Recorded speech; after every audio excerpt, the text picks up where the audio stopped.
Hello again, today we're in Cadiz, about to visit the oldest military structure in the city and a James Bond film set. This is the Castle of Santa Catalina, a historic fortress at the western end of La Caleta beach. It exemplifies Renaissance-era military architecture featuring a star-shaped design with bastions for artillery defence. In this video we're going to take a look around the castle, which is actually free to enter, and as we go I'll tell you a little of the history through the ages. So let's head inside as I begin the story right at the very start.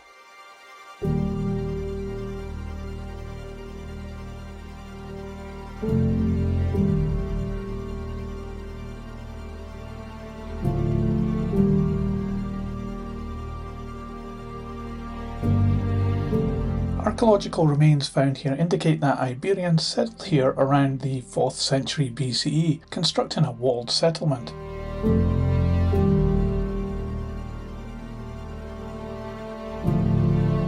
These were later overlaid by Roman fortifications, and these in turn were followed by Arab structures during the Muslim period in Iberia. In the medieval era, under Christian rule after the Reconquista, this area was developed with multiple defences, including remnants of an Islamic fortress.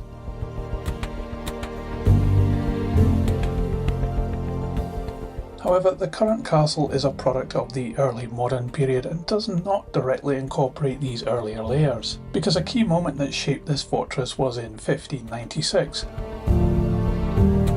Anglo-Dutch forces under the Earl of Essex and Jacob van Neck attacked and took the city of Cadiz and pretty much destroyed it over the next month. Obviously it revealed that the city was exposed. Looking out over the bay here you can see the castle of San Sebastian, and we visited there too on the same day. There'll be a video of that island fortress on this channel too, so check that out after this video. Anyway, back to our visit of Santa Catalina. So after Cadiz was liberated from the Anglo-Dutch occupation force, something had to be done about its defences, and so King Philip II of Spain commissioned a comprehensive fortification plan for the city. This fort was given the go-ahead in 1598 and construction was completed in 1610.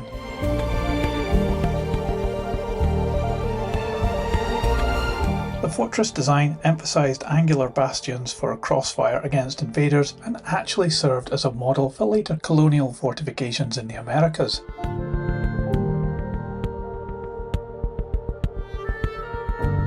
The castle primarily functioned as a defensive bastion, housing artillery to guard the harbour entrance, and worked alongside the nearby Castillo de Santa Catalina.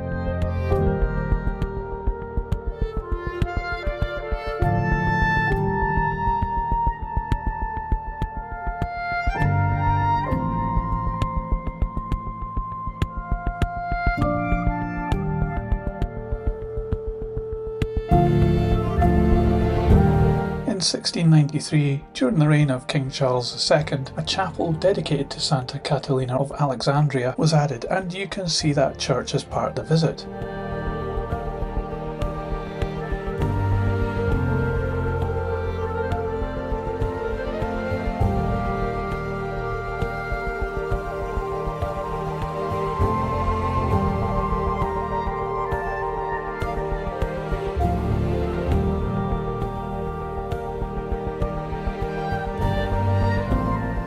And the overall fort continued to evolve over time. For example, in 1769, when King Charles III ordered the castle converted into a military prison, a function it served for over 2 centuries. Notable inmates included Mariano Abasolo, a general in the Mexican War of Independence, who was exiled and imprisoned here in the early 19th century after his capture. The fortress remained a prison through the remainder of the 19th and into the 20th centuries, but saw no major battles, even though it went through the Napoleonic Wars and the First and Second World Wars.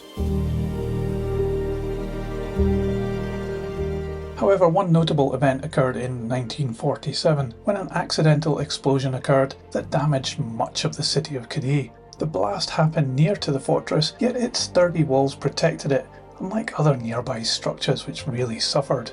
Maybe because of this, those tragic events of 1947 are remembered today in a permanent exhibition in one of the castle buildings.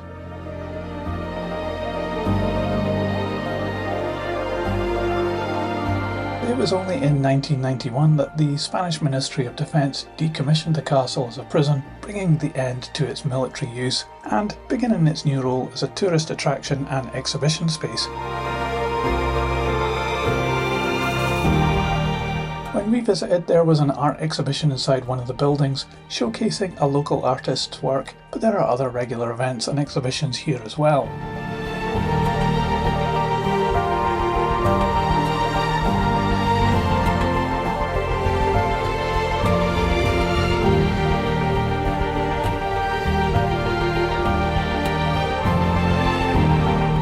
The castle also gained pop culture fame as a filming location in the 2002 James Bond film Die Another Day with Pierce Brosnan, and so visitors can explore the ramparts, chapel and courtyards and even walk in James Bond's footsteps.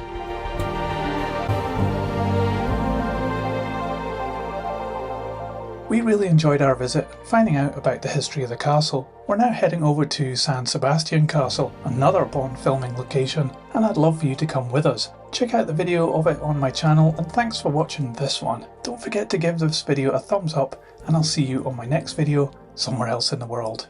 See ya!